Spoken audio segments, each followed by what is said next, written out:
नमस्ते। Solid facts with Hemant अत्री में आप सबका स्वागत। जैसा आप देख रहे हैं हेमंत सर हमारे साथ मौजूद है, बहुत स्वागत सर। सर, स्वतंत्रता दिवस एक तरफ जब देश मना रहा था, उसी बीच में एक विवाद और बड़ा होता चला गया और ये विवाद सीधे तौर पर उन छात्रों से जुड़ा हुआ था जिनको लेकर के बार काउंसिल ऑफ इंडिया ने एक अजीब तरीके का आदेश जारी किया था। और यह आदेश केवल इसलिए जारी किया गया था क्योंकि वो छात्र, कानून के वो विद्यार्थी नहीं चाहते थे कि युवाओं को कीड़ा मकोड़ा कहने वाले, कॉकरोच कहने वाले, पैरासाइट कहने वाले इस देश के chief justice of India Suryakant साहब जो है उनके कन्वोकेशन में शामिल हो। उन्होंने उनके हाथ से डिग्री लेने से इनकार कर दिया। इसलिए तुरंत जो है बीसीआई के अध्यक्ष महोदय मैदान में उतरे। उन्होंने कहा कि जितने इस साल पास आउट हो रहे हैं वो रजिस्टर ही नहीं कर पाएंगे एज अ वकील। बड़ी लानत मनामत हुई सोशल मीडिया पर, खूब हो हल्ला मचा, फिर वो फैसला वापस भी ले लिया गया। लेकिन विवाद यहां खत्म नहीं हुआ। अब उन छात्रों के समर्थन में और छात्रों का जमावड़ा बढ़ता जा रहा है। और सबसे बड़ी बात यह है कि स्वतंत्रता दिवस के दिन चिट्ठी लिखी गई, और यही नहीं, जिस भारतीय जनता पार्टी की सरकार में वो जो इकोसिस्टम चल रहा है ना, कि हर इंस्टीट्यूशन ये चाहता है कि हम दिखाएं कि कितने बड़े हम भाजपा प्रेमी हैं, कितने बड़े संघ प्रेमी हैं, कितने बड़े मोदी प्रेमी हैं, कितने बड़े मोदी भक्त हैं। उस क्रम में बढ़ने वाले मनन साहब को अब उसमें तो एबीवीपी भी कूद पड़ा है, वो भी उनकी लानत मनामत कर रहा है। मतलब साफ तौर पे ये दिख रहा है कि मोदी जी और भाजपा, संघ, इनसे जुड़े जो संगठन हैं, इन सब ने भी उनका साथ छोड़ दिया है। वो जो करीबी बनने के चक्कर में अब चारों तरफ से दुत्कारे जा रहे हैं, ये साफ तौर पे दिख गया। सर, शुरू यहां से करते हैं सीधे तौर पर। स्वतंत्रता दिवस के दिन एक चिट्ठी लिखी गई, बहुत सारे बच्चों का समर्थन आ रहा है। यहीं से बात शुरू करते हैं कि ये विवाद हल्का पड़ रहा था, इस बीच में एकदम से इस चिट्ठी का आ जाना स्वतंत्रता दिवस के दिन, जब मोदी जी के भाषण की बात होनी थी, वैसे माहौल में आना और भाजपा से जुड़े संगठनों का भी बार काउंसिल ऑफ इंडिया के विरोध में उतर जाना, कितना सामान्य माना जाए, कैसे देखा जाए? क्या जंतर मंतर का इफेक्ट खत्म नहीं हुआ है अभी? राम प्रकाश जी नमस्कार, आपको सारे दर्शक साथियों को भी। एक बात तो आप मान करके चलिएगा कि मौसम बदल रहा है। जहां तक जैन जी का सवाल है, जैन जी का डर निकल चुका है। वो किसी चीज की परवाह नहीं कर रहे और जायज बातों पर ऐसा घेर रहे हैं कि सरकार को समझ में नहीं आ रहा कि वो निकले कैसे। आप मुझे एक बात बताइए, एक इशू था बच्चों का, और ये कोई छोटे मोटे बच्चे नहीं, ये देश के टॉप मोस्ट एकेडमिक ब्रेन्स हैं बच्चे। National academy of legal studies and research, NALSA, इसके बच्चे नालसा यूनिवर्सिटी के। इस यूनिवर्सिटी का चांसलर जो है, पदेन चांसलर एक्स ऑफिशियो, वो देश का चीफ जस्टिस ऑफ इंडिया होता है। उन्होंने, चीफ जस्टिस ने कथित तौर पर 15 मई को कोई टिप्पणी की, बच्चे नाराज हो गए। उन्होंने अपने चांसलर के ना बुलाने पर उनके हाथ से डिग्री न लेने की बात की। तो ये विवाद किसके बीच में था राम प्रकाश जी? चीफ जस्टिस के बीच में और बच्चों के बीच में। सॉर्ट आउट होता नहीं होता जैसा था उनके बीच में था। ये जो मोदी जी के मुंह बोले लाडले सांसद है मनन कुमार मिश्रा, ये आपको पता है लंबे समय से काबिज है वहां पर। और इनकी मंशा क्या है, किस तरीके से, खुद तो सांसद बने हुए हैं। ग्रेप वाइन ये भी है कि अपने बेटे को हाईकोर्ट में जज नॉमिनेट कराने की फिराक में थे, इसलिए इस विवाद में नाहक कूद पड़े हुए कि सीजीआई को खुश किया जा सके और बाकी काम फिर मैरिज जैसे जो ग्रेप वाइन। वैसी परिस्थिति में राम प्रकाश जी, दो लोग झगड़ रहे, बीच में बीसीआई का क्या मतलब था? और जिस तरीके से उन्होंने within no time 7 page की चिट्ठी लिखते हुए पूरे देश की बार काउंसिल को कह दिया कि इनमें से इस बैच के किसी बच्चे को रजिस्टर नहीं किया जाएगा। आप सोच सकते हैं, कोई अपील नहीं, कोई दलील नहीं, एक तरफा फैसला। एज ए कि जो मनन कुमार मिश्रा साहब हैं, ये इकलौते ही बार काउंसिल ऑफ इंडिया हो गए। ना कोई अपील, ना कोई दलील, ना कोई सुनवाई, ना कोई नोटिस लेना देना, कुछ नहीं। ऐसा आपने किसी डेमोक्रेटिक कंट्री में कभी सोचा भी है ऐसा हो सकता है? और सूर्यकांत जी ने इस मुद्दे से पल्ला झाड़ने की कोशिश की। मैंने स्क्रीनशॉट्स भेजे, दिखा दीजिएगा दर्शकों को, किस तरीके से उन्होंने ये कहा कि ये मेरा और छात्रों का मामला हुआ रही। और फिर उन्होंने बार काउंसिल का नोटिस भी दिया। चिट्ठी आपको पता है विद इन 45 मिनट्स श्रीमान मनन कुमार मिश्रा ने 2 पेज की चिट्ठी जारी करते हुए अपना जो तुगलकी फरमान था वो जारी कर दिया। बात यहां नहीं रुकी राम प्रकाश जी, सवाल यह है ही नहीं। बात यह है कि तुम्हें यह ताकत किसने दी कि तुम यूनिलेटरली बिना बच्चों से पूछे, बिना, और तमाम तरह की बकवास बातें उसमें आरोप लगा दिए, लोग भटका रहे हैं, गुमराह, जो टिपिकल संघी स्टाइल होता है ना, जिस बात का सिर नहीं पैर नहीं, हर चीज में कॉन्स्पिरेसी ढूंढना, वो सारी चिट्ठी आपने भी देखी थी उस दिन 7 पेज की जो परसों लिखी गई थी। तो अब सवाल ये है कि अब बच्चों ने 700 से ज्यादा बच्चे मैदान में आ गए और आजादी के दिन उन्होंने ये चिट्ठी लिखी और कहा कि अनकंडीशनल अपोजी करे श्रीमान मनन कुमार मिश्रा, और अब भी वो उसी बात पे कायम कि ना तो हमें मनन कुमार मिश्रा चाहिए बीसीआई का chief, bar council of India का, और ना अभी भी अपनी बात पे अड़े गए कि हम नहीं लेंगे उनके हाथ से डिग्री। और जो ये चिट्ठी है राम प्रकाश जी, इस पर 165 ग्रेजुएटिंग बच्चों के साइन है, 400 मौजूदा बच्चों के साइन है, 128 पुराने बच्चों के साइन है, जो एलुमनाई जिसको आप बोलते हैं, वो चले गए।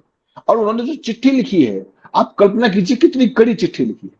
जो बच्चे कल को इस देश का भविष्य होने वाले हैं, जो इस देश को आगे न्यायपालिका के हिसाब से और हर स्तर पर जुडिशरी में बड़े नाम होने वाले हैं, उन बच्चों को आप यूनिलेटरली आप मतलब बार कर देंगे कि वो किसी भी बार के अंदर अपनी रजिस्ट्रेशन ना करा सके।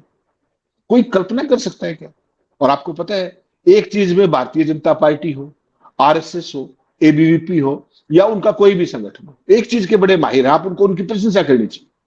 वो ये है कि किसी को भी डिसोन करने में 1 मिनट नहीं लगाते हुए।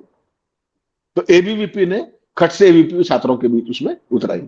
आपने ध्यान किया हो तो जो ये पूरा आंदोलन चला अपने दिल्ली के अंदर जंतर मंतर पे बच्चों का कॉकरोच लड़ा, उसमें कहीं एबीवीपी दिखी थी आपको? बीजेपी का तो मुख्य छात्र संगठन फेस है, कहीं थे वो? वहां नहीं थे। रांची पहुंच गए झंडे लेकर के, बाकायदा बीजेपी के झंडे लेकर के, देखा आपने किस तरीके से। तो उसको भी अगर पल्ला झाड़ना पड़ा तो आप इस बात की गंभीरता को समझ लीजिएगा। और मोदी जी ने कल जिस तरीके से मंच से, लाल किले के मंच से जिस तरीके से दिमागी नक्सल शब्द का प्रयोग किया, वो भी बेमायने नहीं है। और उस शब्द के प्रयोग के बाद ये चिट्ठी आना, ये कतई बेमायने नहीं है। इसलिए मैंने कहा डर निकल गया है बच्चों का, खास तौर पे जेन जी का, खास तौर पे जेन अल्फा का, खास तौर पे। बड़े हो सकता है अभी भी छुपे हुए हो तमाम कारणों से, लेकिन इन बच्चों का डर निकल गया है। इसलिए अपनी बात पे अड़े हुए कि दोनों में से कोई नहीं आएगा, उनके हाथ से हम डिग्री नहीं लेंगे, सूर्यकांत हो चाहे मनन कुमार मिश्रा हो, और मनन कुमार मिश्रा माफी मांगे बिना शर्त। और जो चिट्ठी लिखी है, बहुत कड़ी चिट्ठी है, वो दर्शकों को दिखा भी दीजिएगा आप, अगर आप कहें तो मैं उसको पूरी को पूरी कोट एंड कोट कर सकता हूं, क्योंकि ये बाकी जितने भी वर्ग है समाज के, उनके लिए भी आई ओपनर है राम प्रकाश जी, इसलिए जरूरी है वो चिट्ठी पढ़ना। मैं उसको वर्बेटिम पढ़ रहा हूं, ऐसे आप स्क्रीन पर दिखा दीजिएगा, 2 पेज की चिट्ठी है। हम national law school of India university Bengaluru के 2026 बैच के हस्ताक्षरकर्ता स्नातक छात्र, वर्तमान छात्रों और पूर्व छात्रों के समर्थन के साथ बार काउंसिल ऑफ इंडिया द्वारा 13 अगस्त 2026 को जारी किए गए 2 पत्रों के माध्यम से की गई हालिया कार्रवाई की स्पष्ट रूप से निंदा करते हैं। They start with this. और national academy of legal studies and research, university of law Hyderabad के छात्रों और शिक्षकों के साथ बिना शर्त एकजुटता व्यक्त करते हैं। जब यह पत्र हस्ताक्षर के लिए खोला गया, तब हमें जानकारी थी कि बीसीआई ने नालसार के खिलाफ सभी कार्रवाइयां बंद कर दी। हालांकि यह तथ्य कि किसी वैधानिक निकाय द्वारा किसी सार्वजनिक विश्वविद्यालय के छात्रों और शिक्षकों के खिलाफ इस तरह की असंवैधानिक और अवैध कार्रवाई शुरू की जा सकती है, इन कार्रवाइयों की प्रकृति या इनके व्यापक प्रभाव को नहीं बदलता और न ही चेयरमैन तथा बीसीआई की जिम्मेदारी को कम करता है। यहां तक कि नामांकन पर लगाए गए प्रतिबंध, रजिस्ट्रेशन जिसको आप बोलते हैं, पंजीकरण होता है, पर लगाए गए प्रतिबंध और जांच के आदेश को वापस लेने के बाद भी बीसीआई ने किसी भी समय अपनी कार्रवाई की मनमानी और अवैध प्रकृति को स्वीकार नहीं किया है। इसलिए हम यह बयान तथ्यात्मक रिकॉर्ड को स्पष्ट करने और भविष्य में ऐसी घटनाओं को दोबारा होने से रोकने के लिए जारी कर रहे हैं। बीसीआई की कार्रवाइयां एडवोकेट्स एक्ट 1961 के अधिकार क्षेत्र से बाहर है। ऑफ कोर्स है, ऐसे नहीं कर सकते आप पूरे के पूरे बैच को इस तरीके से कर सकते हैं।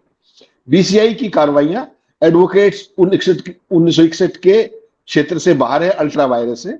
एडवोकेट एक्ट बीसीआई की को पेशावर आचरण के मानक निर्धारित करने और कानूनी शिक्षा को बढ़ावा देने की अनुमति देता है, लेकिन यह बीसीआई को राज्य बार काउंसिलों को कानून के तहत वकील बनने के लिए अन्यथा योग्य किसी व्यक्ति के नामांकन को मनमाने ढंग से निलंबित या प्रतिबंधित करने का आदेश देने का अधिकार नहीं देता है।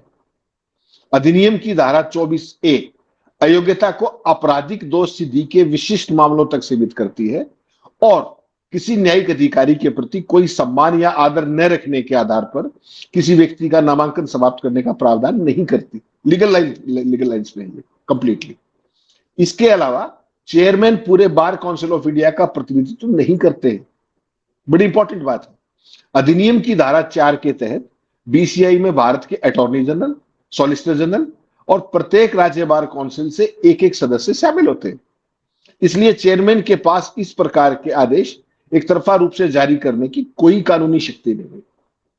मेरिट्स में लिखा उन्होंने, कहीं इसमें कोई लफाजी नहीं है।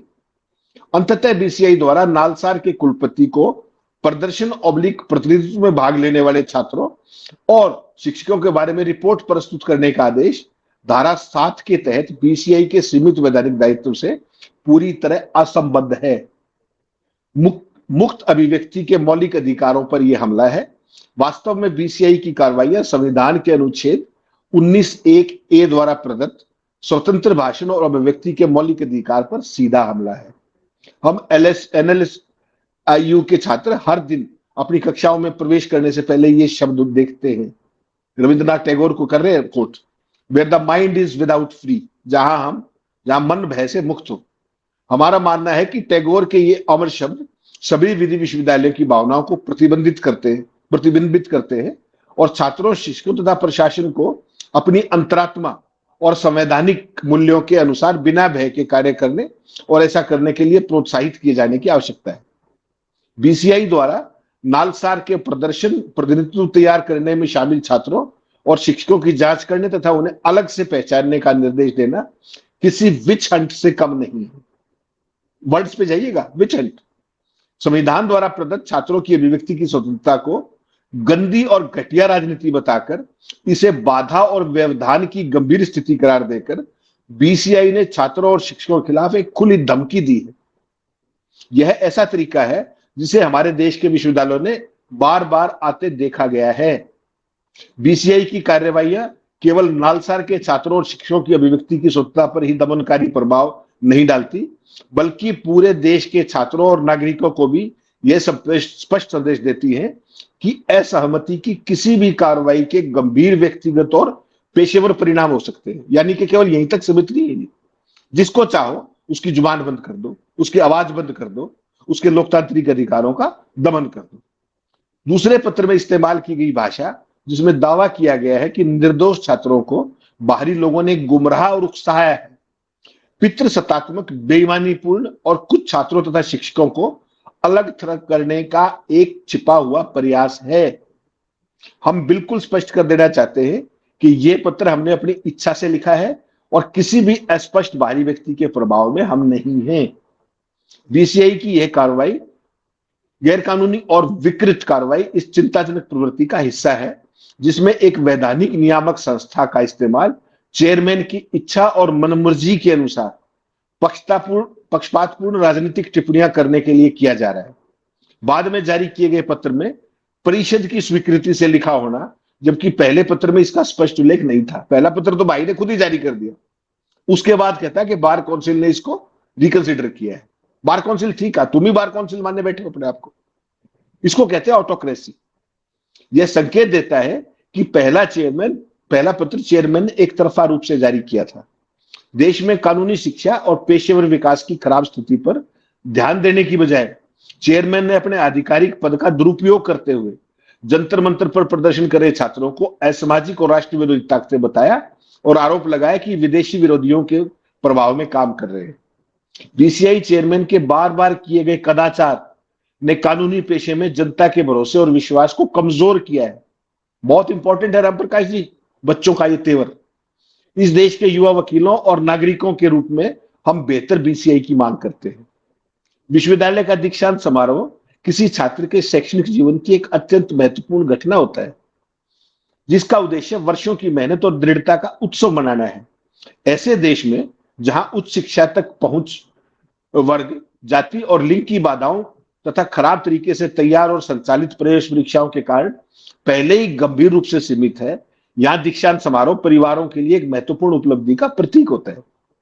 ऐसे में उन छात्रों को डिग्री प्रदान करने के लिए किसी उच्च पदस्थ व्यक्ति को आमंत्रित करना जिनके प्रति उन्होंने सार्वजनिक रूप से अपना असंतोष और तिरस्कार व्यक्त किया है, छात्रों और उनके संघर्षों का अपमान, उन्हें नीचा दिखाना और उनका मजाक उड़ाना है। हिम्मत देखिए आप इन बच्चों की, सैल्यूट।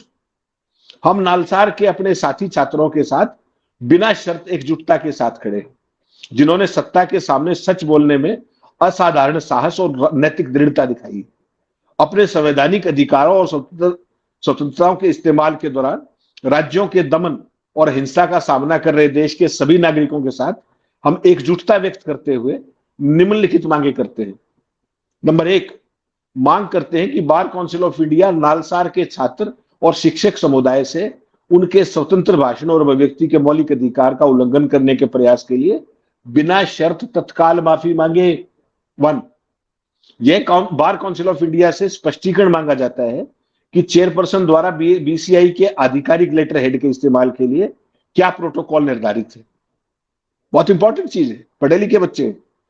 श्री मनन कुमार मिश्रा द्वारा एनएलएसआईयू के दीक्षांत समारोह में बिना अपने आचरण की जिम्मेदारी स्वीकार किए शामिल होने पर हम अपनी कड़ी सहमति व्यक्त करते हैं, कड़ी असहमति। हम नालसर के साथ एकजुटता से खड़े हैं और दीक्षांत समारोह के मुख्य अतिथि के रूप में भारत के मुख्य न्यायाधीश को चुने जाने के फैसले पर पुनर्विचार करने के उसके अनुरोध का समर्थन करते हैं। सूर्यकांत अभी भी उससे बाहर नहीं गए हैं रडार से, इंपॉर्टेंट है। साथ ही उन्हीं कारणों से एनएलएसयूआई के दीक्षांत समारोह में सीजीआई के शामिल होने पर भी हम अपनी कड़ी असहमति व्यक्त करते हैं। Heads off to this children, जिनके अंदर जान है, उनको पता है ये मोदी का लाडला सांसद है, मोदी के बारे में माई लॉर्ड से लेकर के क्या क्या सुबह से शाम तक वो करता है। इन बच्चों ने देश के लोगों को दिखाया है कि दम क्या होता है, विल पावर क्या होती है, स्टैंड क्या होता है, और किस तरीके से ये बच्चे बिल्कुल सीना तान के सामने खड़े हुए, किसी चीज की परवाह नहीं। ये है डेमोक्रेसी की खूबसूरती राम प्रकाश जी। इसको भाजपा ने जिस तरीके से बुला दिया था, और अब तो आपको पता है मोदी जी नया शब्द ले आए, दिमागी नक्सल। अब ये जंतर मंत्र वाले भी दिमागी नक्सल, नेलसर के भी किसान भी दिमागी नक्सल थे, और देश में जो भी सवाल पूछेगा हम आप, वो सब दिमागी नक्सल हो जाएंगे। ये चीज है जो भाजपा को आज की तारीख में बहुत चिंतित किए हुए कि डर कैसे निकलेगा। ये इस देश में सर एक चीज हम एक और दृष्टिकोण से समझ लें भाई, अगर इंस्टीट्यूशन ये तय कर रहा है कि फलाने व्यक्ति आएंगे, वो कन्वोकेशन में शामिल होंगे, वो चीफ गेस्ट होंगे, आपको उनके हाथ से डिग्री लेनी है, तो ये क्या उस इंस्टीट्यूट का अधिकार होना चाहिए, नहीं होना चाहिए? अब ये एक अलग बात है, मैं केवल सूर्यकांत के दृष्टि से बात नहीं कर रहा हूं, ये तो भाई उस इंस्टीट्यूट का हो। और अगर इस तरीके से की चीजों में मान लीजिए कि सपोर्ट जिस तरीके से मिला है छात्रों का, तो ऐसे तो हर यूनिवर्सिटी में, हर कॉलेज में एक ही विवाद खड़ा हो सकता है कि नहीं हम फलाने के हाथ से नहीं लेंगे, हम ढिमाके के हाथ से नहीं लेंगे, तो ये एक गंभीर समस्या बन जाएगी। एक पहला सवाल। दूसरी चीज, एक तरफ ये जेनजी यूथ बेरोजगार देश का माहौल बदलने में लगे हैं, दूसरी तरफ अब वहां से भी आगे बढ़ करके जेन अल्फा सड़क पर निकल आया है। तमाम जगहों पर हम साफ तौर पे केवल विरोध नहीं देख रहे हैं, भिड़ंत देख रहे हैं, 1 to 1। तीसरी, चौथी, पांचवी में पढ़ने वाली लड़कियां डीएम से और एसपी से, एसडीएम से जिस तरीके से सवाल कर रही हैं, शिक्षा अधिकारियों से जिस तरीके से सवाल कर रही हैं, उनके पास कोई जवाब नहीं है, हम ये लगातार देख रहे हैं। तो वो जेन अल्फा। और ऐसे में अब जब कानून के पढ़े लिखे जानकार भी अगर इस माहौल में शामिल हो गए, तो सरकार की परिस्थिति क्या बनेगी? सरकार के लिए भाई मनन मिश्रा को मोदी जी तो नहीं कहने आए होंगे कि नहीं नहीं तुम जल्दी ये करो। सूर्यकांत साहब ने, आपने कहा, जिक्र किया कि सूर्यकांत साहब ने पल्ला झाड़ लिया। सर मैं इस एंगल से नहीं देखता, मुझे तो दिख रहा है, मैं जहां बैठा हूं वहां से, कि सूर्यकांत साहब ने पल्ला नहीं झाड़ा है, मनन मिश्रा को लताड़ लगाई है। बाकायदा सीधे शब्दों में, देहाती भाषा में कहे तो लतियाते हुए भगाया जाता है, जो शब्द होता है उस तरीके का काम किया है कि तुम कौन हो, मतलब तुम कहां से आ गए इसमें बात। अच्छा, उसके पीछे जो मुझे समझ में आता है सर वजह, आप बताइएगा क्या वास्तव में ऐसा है? सूर्यकांत साहब को पहले से लग रहा था यार मैंने इतनी बड़ी गलती कर दी है, अभी गालियां खा के मेरा मन भरा नहीं, अभी परिस्थितियां मेरी खत्म नहीं हुई, अभी वैसे ही इतनी गालियां पड़ रही, लानत मनामत हो रही है, ऊपर से ये आदमी एक और आकर के ऐसा कदम इसने उठाया कि सब लोग फिर हम पे भिड़ गए, पूरा यूथ भिड़ गया, जंजी भिड़ गया, वकील भिड़ गए। तमाम अलग अलग संगठनों ने, वकीलों के संगठनों ने क्या लानत मनामत की है। तो ऐसे में सूर्यकांत साहब ने लतियाया बाकायदा उनको, मनन मिश्रा को। लेकिन इन सबके बीच में जो माहौल बना, अल्टीमेटली घेरे में तो सरकार ही आएगी। सूर्यकांत साहब तो जहां है वहां किनारे रहेंगे, फिर रिटायर हो जाएंगे, सरकार नहीं, फंसेगी राम तो प्रकाश जी, सरकार। देखिए, आपने बड़ा महत्वपूर्ण सवाल किया कि सारा धर्म संकट खड़ा हो जाएगा कि आगे जिस तरह की यूनिवर्सिटी स्वायत्त संस्थान में डिग्री किसके हाथ लोगे नहीं लोगे। आपने पहला सवाल ये पूछा, तो क्या इससे आपको एक नैतिक दबाव नहीं दिखता कि जो भी व्यक्ति सार्वजनिक पदों पर है, बड़े पदों पर, चाहे वो सीजीआई हो, चाहे उससे बड़े हो, मुख्यमंत्री हो, प्रधानमंत्री हो, राज्य मंत्री हो, जो भी, जो लोग राज्यपाल हो, कि उनको सामाजिक जीवन में उच्च नैतिक व्यवहार का करना चाहिए, पालन करना चाहिए। नंबर एक, कोई भी लूज टॉक के कैजुअली नहीं करनी चाहिए। क्या ये समाज के लिए एक अच्छा संकेत नहीं होगा? अपने स्टैंडर्ड्स को अगर आप खुद हाई नहीं करते, सामाजिक जीवन में जो लोग हैं, सार्वजनिक जीवन में जो लोग हैं, तो क्या नई पीढ़ी उनको आईना नहीं दिखा सकती कि यू आर नॉट वर्थ?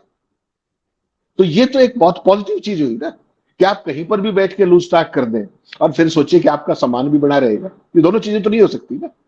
तो ये एक तरीके से जैन जी ने आईना भी दिखाया है उच्च पद पर जितने भी लोग बैठे हुए, कि हम कोई तुम्हारे बंधुआ नहीं है कि तुम आओगे और हम सिर झुका के डिग्री लेके चले जाएंगे। दिस इज नो वे। ये बहुत बड़ी शुरुआत है।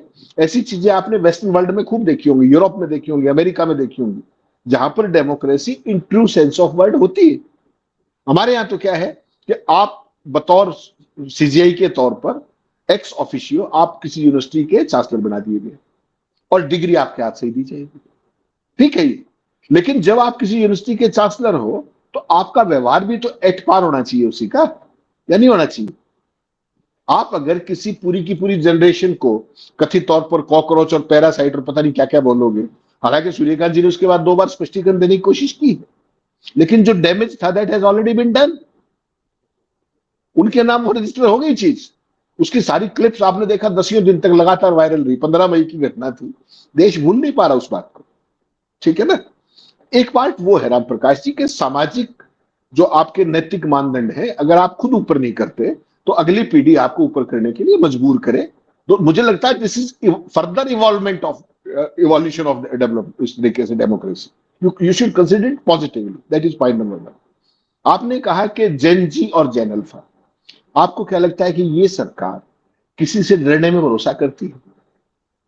ये तो अपनी विम्स और फैंसीज के चलते धमकाकर हाँकने में भरोसा करने वाले लोग। मुझे आप एक बात बताइए, मैंने आपको लिखा कि भाई मुझे राम प्रकाश जी के साथ ये एक्स काम नहीं करना या वाई काम नहीं करना, ये this is a matter between you and me. कोई तीसरा आदमी आकर के और उस पर आपका पक्षकार हो जाए या मेरा पक्षकार हो जाए, ये इसका कोई मतलब है क्या? और कैसे? बार काउंसिल ऑफ इंडिया किसी का जेबी संगठन है क्या कि अपना पैड निकाला जो मर्जी आए आपने? ये जो इन्होंने किया श्रीमान जी ने, मनन मिश्रा ने, क्या ये ताकत सीजीआई को है? मैं आपसे एक सवाल पूछ रहा हूं कि वो बिना कोई नोटिस दिए, बिना कुछ किए, सारे किसी भी बच्चे को रजिस्टर नहीं किया जाएगा, क्या कोई देश का कोर्ट कर सकता है? तो बार काउंसिल उससे भी ऊपर होगी क्या? एक्स्ट्रा कॉन्स्टिट्यूशनल अथॉरिटी होगी। आपका काम क्या है? सिलेबस से लेकर के बाकी सारी चीजें तय करना। और आप किस पे चल पड़े कि एक भी बच्चे का रजिस्ट्रेशन पूरे देश में कहीं नहीं होगा, अपने मन से वो बना लिया। इसको कहते हैं अंग्रेजी में more loyal than the king, कि आप इतने ज्यादा वफादार, मतलब सूर्यकांत का ठेका मनन कुमार मिश्रा ने ले लिया उसकी सम्मान बहाली का। ये काम सूर्यकांत जी देख लेंगे अपने आप, सक्षम है वो। ठीक है ना? और उन्होंने लतियाया जो है ना, लतियाया शब्द आपने कहा, मजबूरी में भी लतियाना पड़ता है कई बार कि यार पिछला कष्ट खत्म नहीं हुआ अभी तक, ये दूसरा एक और स्यापा ले आया बिना मतलब का। ठीक, मुझे नहीं लगता है व्यक्तिगत तौर पे कि मनन कुमार मिश्रा ने ये चिट्ठी ऐसे ही हवाई फायर किया होगा। वाजपेयी इस काम के पारंगत कलाकार हैं, अपना काम निकालने के लिए किसी भी स्तर तक जा सकते हैं, उस चीज को विड्रॉ कर सकते हैं और जरूरत पड़ने पर डिसऑन कर सकते हैं। एबीवीपी ने करके दिखाया ना। एबीवीपी, कभी एबीवीपी सरकार के इकोसिस्टम की खिलाफ जाती देखिए आपने? कभी एक शब्द हुआ हो तो दिखाओ मुझे। 12.25 साल हो गए भाई, इतना बड़ा दिल्ली में प्रदर्शन हो गया, गृह मंत्री तो क्या बोलते, सॉरी, शिक्षा मंत्री का इस्तीफा हो गया, एबीवीपी का कोई शब्द सुना था आपने? तो ये लोग पारंगत हैं, आपदा में अवसर तलाशने में माहिर लोग हैं। सर नंबर बढ़े कि नहीं? मनन मिश्रा के नंबर बढ़े कि कम हो गए? वो जो कोई भी चीज उन्होंने सोची थी, जो मैं शुरू में आपको ग्रेप वाइन बता रहा था कि किसी को कहा कॉलेजियम के जरिए फलाना, उसका बेचारे का होना भी था तो अब नहीं हो पाएगा, और अगर होगा तो वो सारी उम्र क्या ही करेगा, पहले दिन से ही तो वो टारगेट पे आ जाएगा कि किन परिस्थितियों में क्या था क्या नहीं। इसीलिए कई बार जो ज्यादा चटकी है वो डैमेजिंग भी होती है, एंड समटाइम्स इट बिकम्स आत्मघाती ऑल्सो। तो ये आत्मघाती कदम हुआ, और इसमें जो छात्रों को एक नई मेरी एक बात मान के चलिए राम प्रकाश जी, आप इसको मैं वैसे नहीं कह रहा हूं, जिस लेवल का ये नालसार जैसे इंस्टीट्यूट है ना, बिना माफी मांगे पिंड भी नहीं छूटने वाला इसका, देख लीजिएगा। आज की जो परिस्थिति है, मोदी जैसा अहंकारी व्यक्ति, आत्ममुग्ध व्यक्ति, आप सोचिए ना कि शिक्षा मंत्री का इस्तीफा किस स्टेज पे जाकर लिया होगा उसने, कि जब उसके पास कोई विकल्प नहीं बचा। तो मनन कुमार मिश्रा तो एक बहुत छोटा पुर्जा है, अगर ये बच्चे अपनी जिद पे अड़ गए तो उसकी विदाई में कितनी देर लगेगी आपको क्या लगता है?